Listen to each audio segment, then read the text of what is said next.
Welcome back to my channel. இப்போ என்ன பார்க்க போகிறோம்னா திருவாதிரை அன்னைக்கு ஆருத்ரா தரிசனம். அதுக்கு களி பண்ணுறது வழக்கம். அது களிக்கு வானலியில் ட்ரை ரோஸ்ட்டாக வறுக்கிறதுக்கு 1 டேபிள் ஸ்பூன் அளவு துவரம்பருப்பு, இதை கொஞ்சம் செவந்ததும் இது கூடவே பாசிப்பருப்பு 1 டேபிள் ஸ்பூன் சேர்த்துக்கிறேன். தனியாக பயத்தம்பருப்பு மட்டும் வறுத்து சேர்த்தும் பண்ணலாம். அப்படியே நம்ம சேனலில் பண்ணி காமிச்சிருக்கேன். பொன் வறுவலாக வறுத்துக்கலாம். இப்போ இந்த மாதிரி பொன் கலரில் வறுபட்டாச்சு. இதை ட்ரான்ஸ்ஃபர் பண்ணிவிட்டு சின்ன டம்ளருக்கு 1 டம்ளர் பச்சரிசி எடுத்துட்டுருக்கேன். இதை நல்லா தொடச்சிட்டேன். இதை வானலியில் சேர்த்து நல்ல பொன் கலரில் வறுத்து எடுத்துக்கலாம். இது சாப்பாட்டு அரிசி தான். இதை 2 தடவை களைஞ்சிட்டு இந்த மாதிரி நான் ஈர துணி போட்டு தொடச்சிட்டு தான் நான் வறுக்கிறேன். இந்த அளவு செவக்க வறுத்தாச்சு பாருங்க. இப்போ இது சூடு ஆறட்டும். பருப்போடு சேர்த்து பொடிச்சிக்கலாம். வறுத்திருந்த அரிசி சூடு ஆறி மிக்சியில் சேர்த்தாச்சு. இந்த பருப்புகளை தனியாக வச்சுருந்தேன். அதையும் சேர்த்து ரவா பதத்தில் பொடிச்சு எடுத்துன்னு வரலாம். இந்த மாதிரி பொடிச்சு எடுத்தாச்சு. சலிக்கெல்லாம் வேண்டாம். களி பண்ணுறதுக்கு இது பாத்திரத்தில் அரிசி எவ்வளவு எடுத்தோமோ அதுக்கு 1.5 பங்கு வெல்லம் சேர்த்துக்கலாம். நான் இந்த டம்ளரில் எடுத்திருந்தேன். இப்போ 1 டம்ளர் துருவின வெல்லம் சேர்த்துருக்கேன். இன்னும் 1/2 டம்ளர் சேர்த்துருக்கேன். திதிப்பு கம்மியாக போகிறோம்னா 1.25 டம்ளர் எடுத்துருந்தா போகிறோம். இந்த மாதிரி 1.5 டம்ளர் எடுத்தால் தான் திதிப்பு கரெக்டாக இருக்கும். 1க்கு 2.5லேருந்து 3 பங்கு தண்ணி விட்டுக்கலாம். நான் இப்போது 2.5 பங்கு தண்ணி விடுறேன். வெல்லம் கரைஞ்சி பச்சை வெல்ல வாசனை போக கொதிக்கட்டும். இது நல்ல வெல்லம் தான். கரைச்சி வடிகட்டணுங்கிறதெல்லாம் இல்லை. குப்பை இருந்ததுன்னா கரைச்சி வடிகட்டிக்கலாம். இது நல்லா கொதிக்கட்டும். பச்சை வெல்ல வாசனை போக நல்லா கொதிச்சாச்சு பாருங்க. இப்போது 3 டேபிள் ஸ்பூன் தேங்காய் தூள் சேர்த்துக்கிறேன். கொஞ்சம் ஏலக்காய் பொடி சேர்த்து 1 டீஸ்பூன் நெய் விட்டுக்கிறேன். இப்போ ஸ்டவ் ஆஃப் பண்ணிக்கிறேன். எப்போதையுமே சொல்கிறது தான், ஸ்டவ் ஆஃப் பண்ணிவிட்டு மாவு போட்டு கலக்கும் போது கட்டி தட்டாது. இப்போ இந்த மாவை இதில் சேர்த்துக்கிறேன் ஆஃப் பண்ணிவிட்டு. இதை நல்லா கலந்து விட்டுடலாம். இப்போ நல்லா இந்த மாதிரி கலந்து விட்டாச்சு பாருங்க. கட்டியாகவே இருக்காது. இந்த சமயத்தில் ஸ்டவ் ஆன் பண்ணி விட்டுக்கிறேன். இதை லேசாக 1 நிமிஷம் இதில் வச்சு கிண்டிக்கலாம். 1 நிமிஷம் இந்த மாதிரி கிண்டிட்டு இந்த பாத்திரத்தோடையே குக்கருக்குள்ளே இறக்கி குக்கரை மூடி மீடியம் ஃப்ளேமில் வச்சு 1 விசில் விட்டு எடுத்துக்கலாம். நல்லா வெந்துடும். வெந்ததுக்கப்புறம் பார்க்கலாம். குக்கரில் களி வேக வச்சு மீடியம் ஃப்ளேமில் 2 விசில் விட்டாச்சு. இப்போது ஸ்டீம் எல்லாம் அடங்கி எடுத்து திறந்து பார்க்கலாம். பாருங்க, ஜோராக வெந்திருக்கு. இதை வெளியில் எடுத்து காட்டுறேன். பாருங்க, நல்ல சூப்பராக வந்திருக்கு. நல்லா ரொம்ப ஜோராக இருக்குது. சுட சுட இருக்குது. சேர்ந்துட்டு இருக்கு. ஆறும்போது உதிரா ரொம்ப நல்லா வந்துருக்கும். 1.5 டேபிள் ஸ்பூன் அளவு நெய் விட்டுருக்கேன். இதில் இந்த முந்திரி பருப்பு போட்டுக்கலாம். முந்திரி பருப்பு செவந்தாச்சு. இதை இதில் சேர்த்துக்கலாம். அருமையான களி ரெடி. களிக்கு தொட்டுக்கிறதுக்கு திருநெல்வேலி பக்கம்லாம் தாள குழம்பு பண்ணுவோம். கேரளா பக்கம்லாம் புழுக்கு பண்ணுவா. தஞ்சாவூர் சைடெல்லாம் எழுதான் குழம்பு, எழுதான் கூட்டுன்னு சொல்லுவா. அந்த மாதிரி பண்ணுவா. நான் எல்லாமே நம்ம சேனலில் பண்ணி காமிச்சிருக்கேன். இப்போ திருநெல்வேலி தாள குழம்பு, கேரளா புழுக்கு எல்லாமே பார்க்கலாம். தாளக குழம்பு, திருநெல்வேலி ஸ்பெஷல் தாளக குழம்பு. மிக்சடாக காயெல்லாம் நறுக்கி வச்சுருக்கேன்.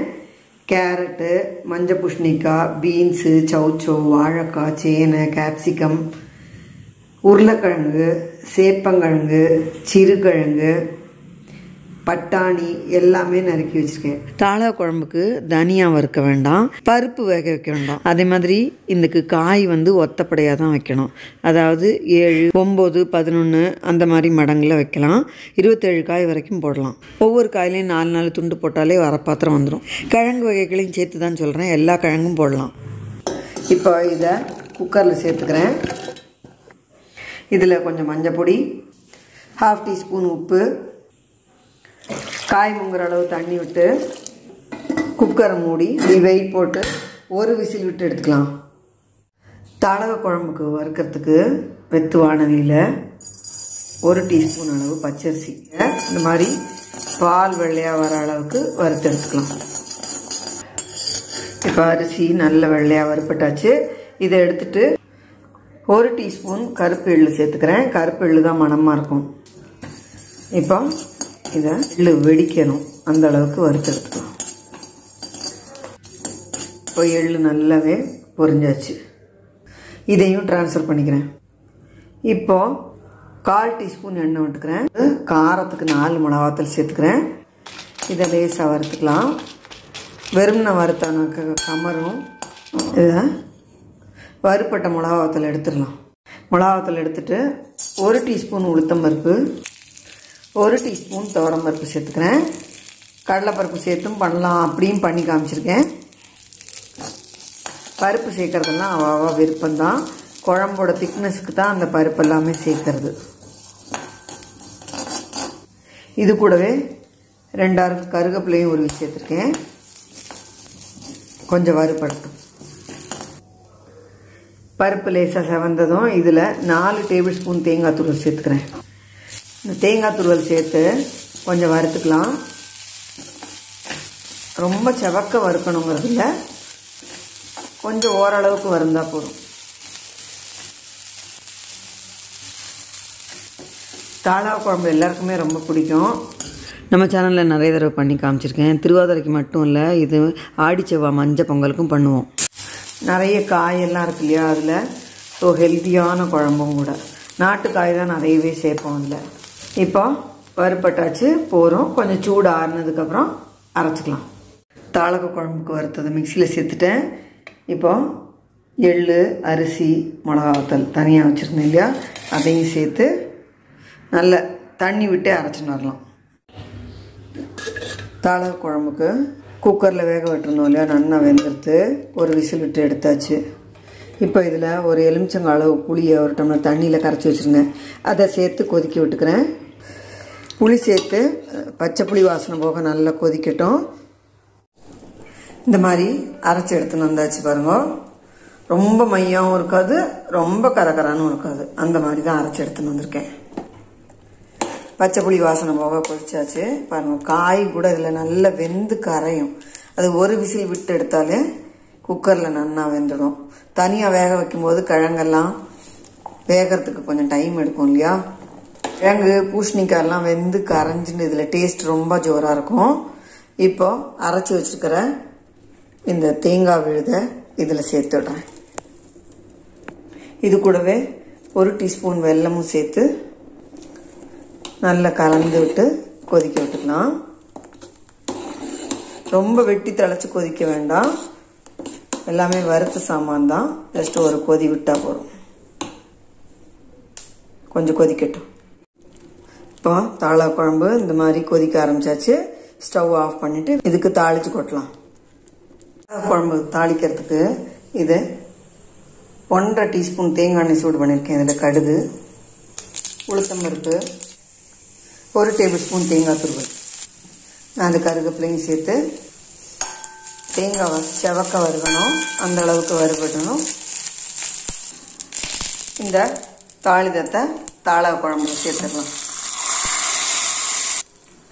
சூப்பரான தாளா குழம்பு ரெடி. சாதத்தில் போட்டு பிசைஞ்சு சாப்பிட்றதுக்கு ரொம்ப ரொம்ப ஜோராக இருக்கும். வியூவர்ஸ் கண்டிப்பாக ட்ரை பண்ணி பாருங்க. இதுக்கு தொட்டுக்கிறதுக்கு கூட எதுவுமே வேண்டாம். வடாம் வச்சுட்டு சாப்பிட்றதுக்கே ரொம்ப ஜோராக இருக்கும். அடுத்து கேரளா பக்கம் பண்ணுற புழுக்கு. இது காவத்துன்னு சொல்கிற காய்ச்சக்கிழங்கு. இந்த சமயத்தில் தான் நல்லா கிடைக்கும். பார்க்க சேனக்கிழங்கு மாதிரி தான் இருக்கும். அதில் 1/4 கேஜி எடுத்து தோல் சீவி இந்த மாதிரி நறுக்கி போட்டிருக்கேன். இது கூடவே கொஞ்சம் மொச்சையும் போட்டுருக்கேன், பச்சை மொச்சை. 1/2 டீஸ்பூன் மஞ்சப்பொடி, இந்த டிஷ்ஷுக்கு தேவையான உப்பையும் சேர்த்து கொஞ்சம் தண்ணி விட்டு இதை குக்கரில் வச்சு வேக விட்டு எடுக்கலாம். இது கொஞ்சம் வழவழப்பாக இருக்கும், அதனால் 2-3 தடவை அலம்பிக்கணும். இப்போது சாதம் வைக்கிறத பாத்திரத்து மேலேயே இதை வச்சு ஒரு 3 விசில் விட்டு எடுத்துக்கலாம். 3 விசில் விட்டு எடுத்தாச்சு. ஜோராக வெந்திருக்கு பாருங்க. இந்த மாதிரி நல்லா வெந்திருக்கணும். இப்போது இதை வேறு ஒரு பாத்திரத்தில் சேர்த்து கொஞ்சம் கொதிக்க விட்டுக்கிறேன். நல்லா வெந்து கொஞ்சம் கரைஞ்சிட்டு சேர்ந்துட்டு வரும். அந்த மாதிரி இது கொஞ்சம் கரைஞ்சதும் இதுக்கு தேங்காய் அரைச்சி விடலாம். மிக்சியில் காரத்துக்கு 3 பச்சை மிளகா சேர்த்துக்கிறேன். இதுக்கு கொஞ்சம் தேங்காய் நன்னாவே போடணும், அப்போ தான் டேஸ்ட் நல்லாயிருக்கும். இது ஒரு சின்ன மூடி தேங்காய் துருவி வச்சுட்டுருக்கேன். அதை இதில் சேர்த்து இது கூடவே 1/2 டீஸ்பூன் ஜீரகம், ஒரு ஆறுக்கு கருவேப்பிலையும் சேர்த்து தண்ணி விடாமல் கரகரப்பாக சதைச்சி எடுத்துகிட்டு வரலாம். பாருங்க, கொஞ்சம் கூட தண்ணியே விடலை, அதே சமயம் நல்ல வழிமுனவும் மசியலை. இந்த மாதிரி கரகரப்பாக பொடிச்சு எடுத்து இந்த கொதிச்சுட்டு இருக்கிற காவத்தோடு சேர்த்து நல்லா கலந்து விட்டு ஒரு கொதி விட்டுக்கலாம். புழுக்கு ஜோராக சேர்ந்துட்டு வந்துடுத்து பாருங்க, தெரியறதா? இந்த கிழங்கு நல்லா கரைஞ்சிண்டு மாவாய்க்கும், இந்த மாதிரி சேர்ந்துக்கும். இப்போ ஒரு கொதி வந்ததும் இதில் 2 ஆறுக்கு ஃப்ரெஷ்ஷான கருவேப்பிலை, 2 டேபிள் ஸ்பூன் அளவு பச்சை தேங்காய் எண்ணெய் விட்டு கலந்துட்டு ஸ்டவ் ஆஃப் பண்ணினா நம்ம சூப்பரான காவத்து புழுக்கு ரெடி. மார்கழி மாதத்தில் தான் அந்த கிழங்கு ரொம்ப ஜோராக கிடைக்கும், சூப்பராக இருக்கும் டேஸ்ட்டும். வியூஸ் கண்டிப்பாக ட்ரை பண்ணி பாருங்க. ரைஸோட தொட்டுண்டு சாப்பிடவே ரொம்ப ஜோராக இருக்கும். ரசம் சாதத்துக்கு, சாம்பார் சாதத்துக்கெல்லாம் பெஸ்ட்டு காம்பினேஷன். திருவாதிரைக்கு களியோட இந்த புழுக்கு பண்ணி தான் நைவேத்தியம் பண்ணுவாள் கேரளாலலாம். இதே மாதிரியே இன்னொரு புழுக்கும் நம்ம சேனலில் அப்லோட் பண்ணியிருக்கேன், அதோட லிங்க் டிஸ்கிரிப்ஷன் பாக்ஸில் கொடுக்குறேன். அது 2-3 கிழங்கு சேர்த்து பண்ணி போட்டிருக்கேன். இது வரகு அரிசி. இந்த வரகு அரிசியில் களி பண்ண போகிறேன். அதுக்கு இதை வாஷ் பண்ணிட்டு வரேன். 2 தடவை களைஞ்சி எடுத்துன்னு வந்திருக்கேன். இது ஒரு அழாக்கு வரகு. இதை வெத்து வானலி சேர்த்து செவக்க வறுத்துக்கலாம். யூஸ்வலாக களிக்கு அரிசிலாம் வறுப்போம் இல்லையா, அந்த மாதிரி. எல்லா விதமான மில்லட்ஸ்லையும் இந்த மாதிரி எல்லாமே பண்ணலாம். நம்ம சேனலில் குதிரைவாலிலையும் களி செஞ்சு காமிச்சிருக்கேன். இந்த மாதிரி நல்லா செவந்தாச்சு. ஸ்டவ் ஆஃப் பண்ணிடுறேன், சூடு ஆறட்டும். களிக்கு இது 1.5 டேபிள் ஸ்பூன் துவரம்பருப்பு. இது கொஞ்சம் வறுப்பட்டதும் துவரம்பருப்பு பதிலாக கடலைப்பருப்பு கூட சேர்த்துக்கலாம். இது பாதி வறுப்பட்டதும் இதில் 1.5 டேபிள் ஸ்பூன் அளவு பயத்தம்பருப்பு சேர்த்துக்கிறேன். இதையும் செவக்க வறுத்துக்கலாம். பருப்பெல்லாம் செவந்தாச்சு. இப்போ ஸ்டவ் ஆஃப் பண்ணிவிட்டு இது சூடாகட்டும், அப்புறம் பொடிச்சு எடுத்துக்கலாம். பருப்பெல்லாம் சூடு ஆறியாச்சு. இதை மிக்சியில் சேர்த்து முதல்ல ஒரு திருப்பிக்கிறேன். இப்போது இந்த மாதிரி இதை கரகரப்பாக ஒன்றும் பாதியமாக பொடிச்சிருக்கேன். இந்த வரகை இதோடு சேர்த்து பல்ஸ் மோடில் ஒரு ஓட்டி எடுத்துன்னு வரேன். இந்த மாதிரி ஓட்டி எடுத்தாச்சு. பாருங்க, தெரியறதா? கொஞ்சம் ரவை பதத்தில் கரகரப்பாக பொடிஞ்சிருக்கு. குக்கரில் 1க்கு 2.5 பங்கு தண்ணி விட்டுருக்கு. இது கொதிக்கணும். இதோடையே சேர்த்து இந்த அழாக்கில் தான் திணை எடுத்தேன். இது 1.5 பங்கு வெல்லம் சேர்த்துக்கலாம். இப்போது 1 சேர்த்துட்டேன். இது ஹாஃப் நல்லா கொதிக்கட்டும். பச்சை வெள்ளை வாசனை போக கொதிக்கணும். இது நல்ல வெல்லம் தான், இதில் குப்பையெல்லாம் இல்லை. பச்சை வெள்ளை வாசனை போக நல்லா கொதிச்சாச்சு. இப்போது ஸ்டவ் ஆஃப் பண்ணிவிட்டு பிடிச்சி வச்சுருக்கோம் இல்லையா, இந்த வரகு பயத்தம்பருப்பு சேர்ந்ததை இதில் இப்படி கொட்டிக்கிறேன். இப்போது இதை நல்லா இப்படி கலந்து விட்டுடலாம். இந்த மாதிரி பண்ணும்போது கட்டி தட்டாது. இப்போ நல்லா இந்த மாதிரி கலந்து விட்டாச்சு கட்டி இல்லாமல். இப்போது ஸ்டவ்வை ஆன் பண்ணி விட்டுக்கிறேன். இது இதை கொதிக்கட்டும்.